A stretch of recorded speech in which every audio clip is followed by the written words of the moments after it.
G means 21st January 2026 evening shift question. For a triangle ABC, let P is vector BC. हम एक triangle plot कर लेते हैं साथ के साथ यहां पर. For a triangle ABC, vector P equal to vector BC, ये वेक्टर P है. Vector Q equal to vector CA, ये वेक्टर Q है. And vector R equal to vector BA, जो वेक्टर R है ये BA है. तो यहां से देखिए ये दो वेक्टर सेम डायरेक्शन, ये अपोजिट. तो vector R equal to vector P plus vector Q. If magnitude of vector P is 2√3 means length of BC is 2√3. Magnitude of vector Q equal to 2. लेंथ ऑफ AC इक्वल to 2 and cosine theta equal to 1/√3 where theta is angle between vector P and Q. यदि vector P को इस तरफ हम लेके जाएंगे तो ये एंगल हमारे पास थीटा हो जाएगा और यहां पर ये एंगल बनेगा pi minus theta. Then we have to find the value of P cross Q minus 3R के मोड का whole square plus 3 time mod R square. चलिए वैल्यू कैलकुलेट करने के बारे में सोचते हैं. अच्छा, कोसाइन ऑफ थीटा हमें गिवन है 1/√3. अब देखिए मुझे ये लेंथ पता है BC 2√3, AC 2, और यदि मैं R का मैग्नीट्यूड कैलकुलेट कर लेता हूं तो हमारा काम चल जाएगा. यहां से कोसाइन रूल से हो जाएगा बहुत आराम से, बिकॉज कोसाइन थीटा भी गिवन है. तो कोसाइन रूल लगाएंगे हमारे यहां पर.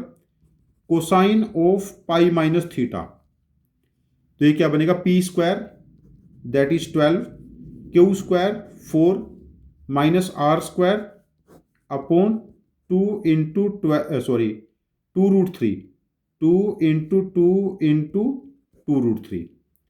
और कोसाइन थीटा कितना हो जाएगा -1/√3. Cosine of pi minus theta minus cosine theta, 2√3 इसके साथ cancel. This is 16 minus R square upon 8 equal to -1. तो 16 minus R square equal to -8, तो R square becomes 24. R square की वैल्यू आ गई हमारे पास यहां पर 24. यदि R स्क्वायर 24 आ गया तो ये वैल्यू तो हमारे पास 72 हो गई.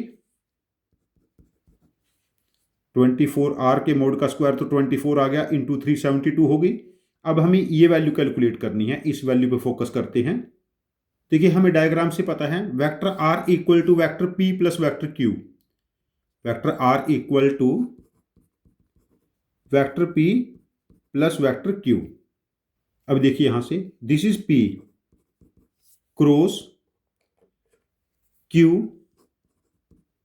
Minus 3R. 3R means 3P minus 3Q के मोड का स्क्वायर प्लस 72. ये 72 था ना, तो ये क्या बनेगा P cross minus 3P minus 2Q के मोड का स्क्वायर प्लस 72. अब देखो P क्रॉस P ये 0 हो जाएगा, इतनी वैल्यू तो नलीफाई हो जाएगी. तो हमारे पास ये क्या बचा -2 के साथ P क्रॉस Q के मोड का स्क्वायर प्लस 72. अब देखो जो वेक्टर P और Q थे उनके बीच में एंगल ऐसे थीटा था ना, और कोसाइन ऑफ थीटा 1/√3 था.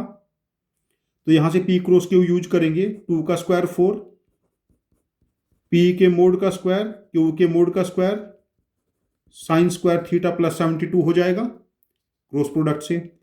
4 इंटू P के मोड का स्क्वायर यहां से हमारे पास 12 हो जाएगा, Q के मोड का स्क्वायर हमारे पास 4 हो जाएगा, और sine square theta is 1 minus cos square theta. तो ये क्या बना 2/3. ये वैल्यू 4 हो जाएगी प्लस 72. नाउ 4 इंटू 4 इंटू 4, 64 2 जा 128 एंड प्लस 72 बिकम्स 200. तो इस क्वेश्चन का आंसर हमारे पास हो जाएगा 200 और हम मार्क करेंगे आंसर ऑप्शन 4. ये क्वेश्चन प्रैक्टिकली यदि आप ट्रायंगल को ठीक से बना सकते हैं, ये ट्रायंगल बना के इसको ऑब्जर्व करने के ऊपर बेस्ड क्वेश्चन है। आपके कोई भी मॉड्यूल हो, उन मॉड्यूल्स में ये क्वेश्चन होंगे। PYQ में क्वेश्चन है ये। इस टाइप के क्वेश्चन की जो 8-10 स्टेप्स के क्वेश्चन हैं, इनकी आप ठीक ठाक प्रैक्टिस करिए। आप इसके 8-10 क्वेश्चन डेली सॉल्व कीजिए, टेम्परामेंट बन जाता है 1 महीने में ठीक ठाक, और अप्रैल में अच्छा स्कोर आ जाएगा। यदि आपके पास इस क्वेश्चन का कोई डिफरेंट इफिशिएंट मेथड है, जो मेरे मेथड से डिफरेंट है और ज़्यादा इफिशिएंट है, तो प्लीज़ आप अपने लॉजिक को कमेंट बॉक्स में पोस्ट करना। मैं आपके लॉजिक को समझूंगा। यदि मुझे वो ज़्यादा इफिशिएंट लगता है तो मैं इस क्वेश्चन का एक और वीडियो सोल्यूशन बना के इसको रिपोस्ट करूंगा। ये चैनल हम सब की लर्निंग के लिए है। Thank you very much for joining with us. Happy learning with us.